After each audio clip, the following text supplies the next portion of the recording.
Chapter 20 is, of course, continuing with our cardiovascular system. To this point, we've had information about the blood, we've had information about the heart, and now we're going to look at what happens with our blood vessels, the vascular part. And the blood vessels, when we talk about their structure, because I'm not going to get a lot into their structure, and the reason for that, for the most part, everything we've had in our bodies that we have talked about has been three, right? Something inner, something middle, something outer, all right? It's no different here, okay?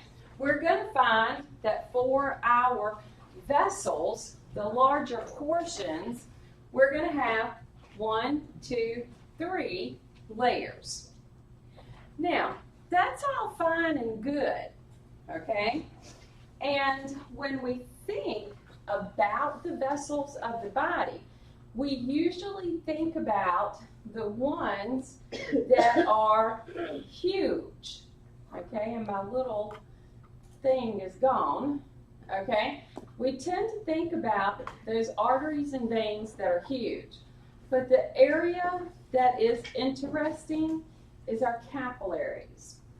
So, if we look at the categories that exist for the blood vessels, we have our arteries, and the arteries are considered the efferent vessels of the cardiovascular system. Efferent means which way, which direction.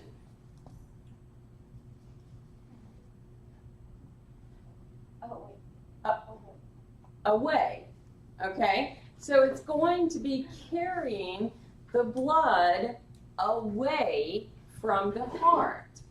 Arteries away, AA, okay? Our arteries, a part of their makeup is they're going to have elastic tissue. What? They've got to be able. Now here's a major difference between the arteries and the veins. The arteries have to withstand pressure. They need to be able to extend when the heart beats and recoil at rest. They are pulsatile. Think about the pulse that we feel, okay? So the arteries have the elastic tissue. Arteries, when we begin to look at their structure, as we extend from the heart going downward, because their movement of materials is away from the heart,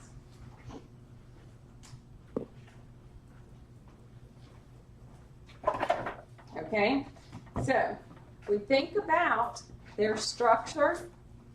Arteries are moving the blood away from the heart. That means when the heart beats, blood surges through the arteries, and they are under extreme pressure. So they're going to move the blood away, meaning efferent, and begin to move it to the upper portions of the body. The aorta will do the arch and descend, moving to the rest of the body. So, as you'll see when you look at them, the arteries, okay, they're going to be large, and they're going to continue to be large, large, large, and then with all the branching that's going to occur, their size is going to change down to the point where we're going to get to something extremely small. It's going to become microscopic. We divide our arteries into categories. We either say it is a conducting artery, distributing artery. Now, as we get to the smaller portions of the arteries, the terms are going to change a little bit, okay? Now, conducting. Think about what that term is saying. All right? If you're the conductor of the orchestra, what are you doing? You're leading. Leading? Do what, Andrew? Organizing or leading. You're kind of like directing them.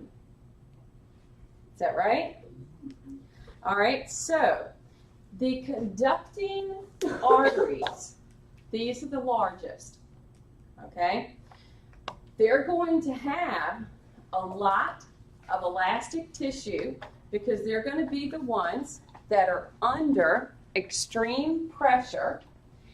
They're going to be able to expand when the ventricle contracts and recoil when it relaxes.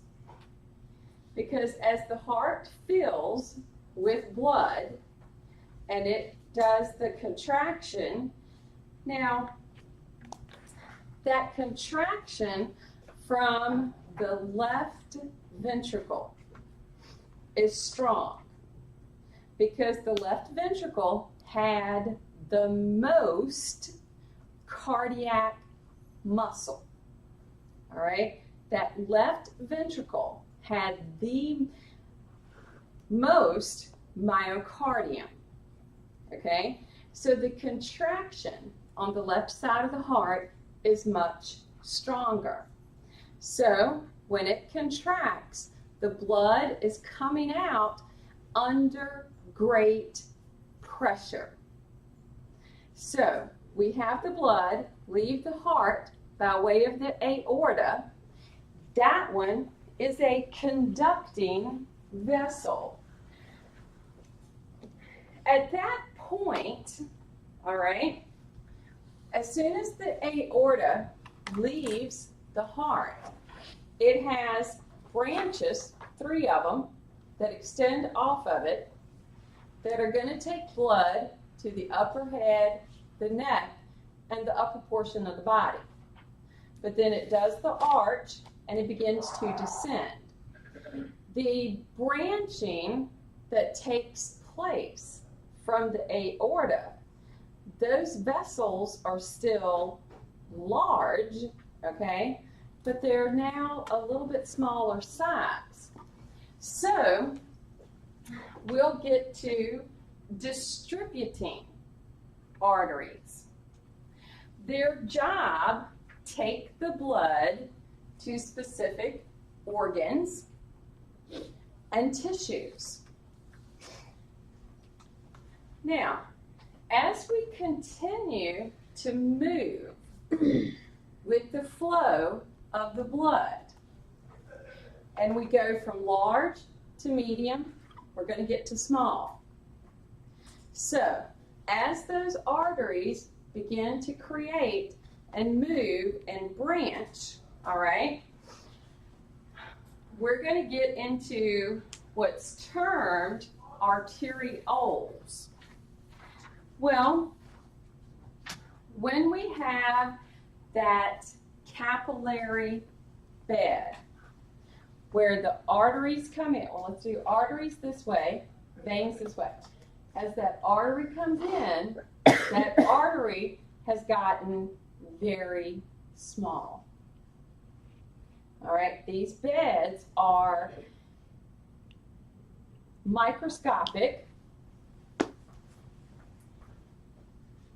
This is our control over the blood flow. Wait a minute. You're telling me that when the heart beats, it exits by way of this huge aorta, travels through large arteries, into medium arteries, into what's now the smallest part of that particular vessel, and that's going to be the control over my blood flow? Yes. It's at that capillary bed, that smallest of the small, that we're going to be able to either increase the flow of blood to those tissues or decrease it. In some cases, when we get to the smallest of the small, we'll find met arterioles. Now these, because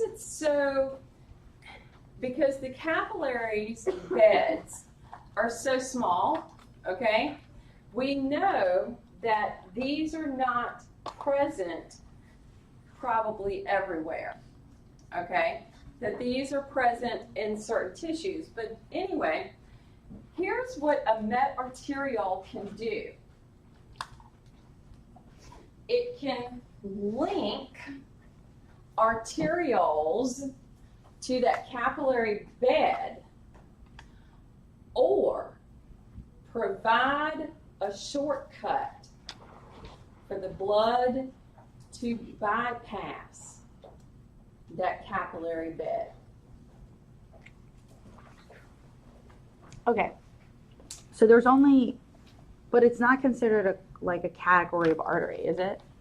It's like a subcategory. So the only three right now are the conducting, the distributed, and the resistant. Yes. Okay. Met are they're kind of like a, You'll I guess find like it. like a later thought, Okay. okay? But I can't not mention them. Mainly because of what they do, okay? They allow for the blood to bypass the capillary bed.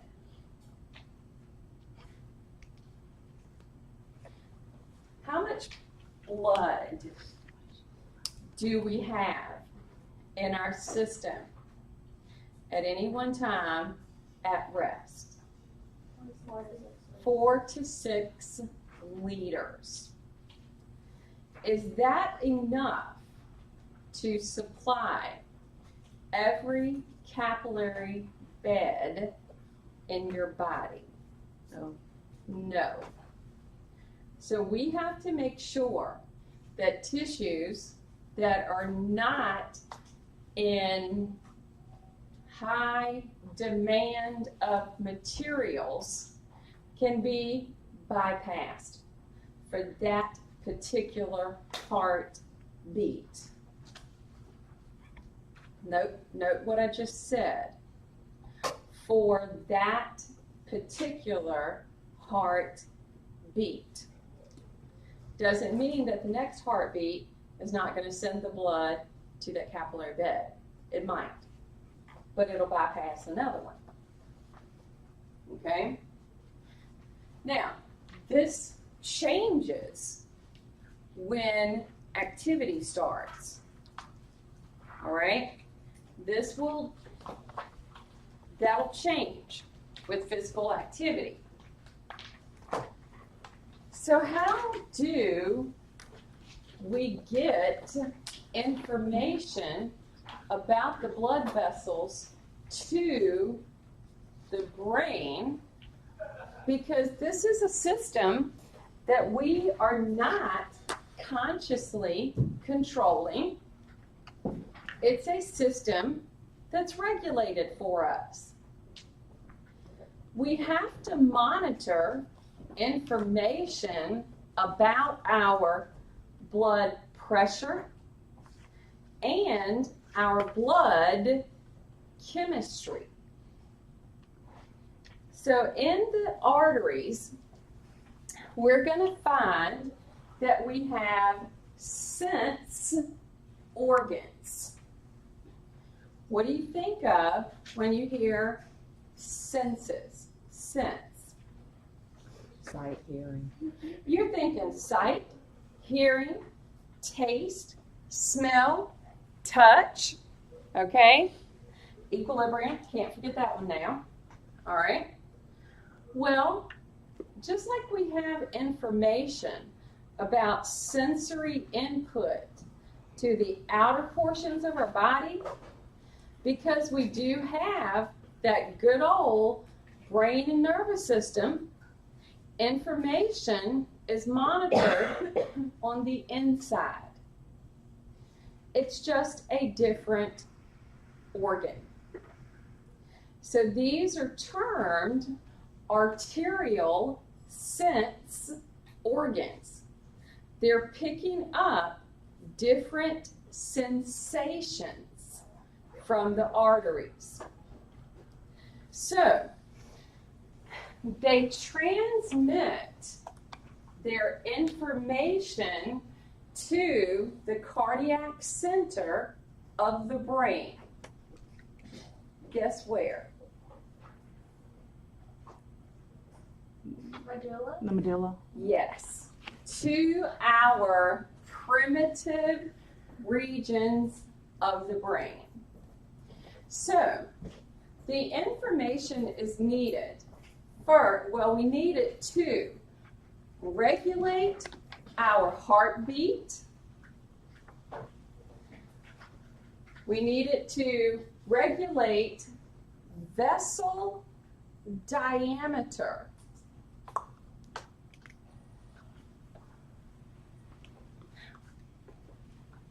What does that mean? How music constricts it.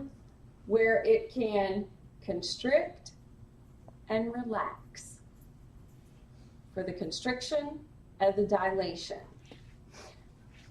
And then, wait a minute, respiration, that's chapter 22.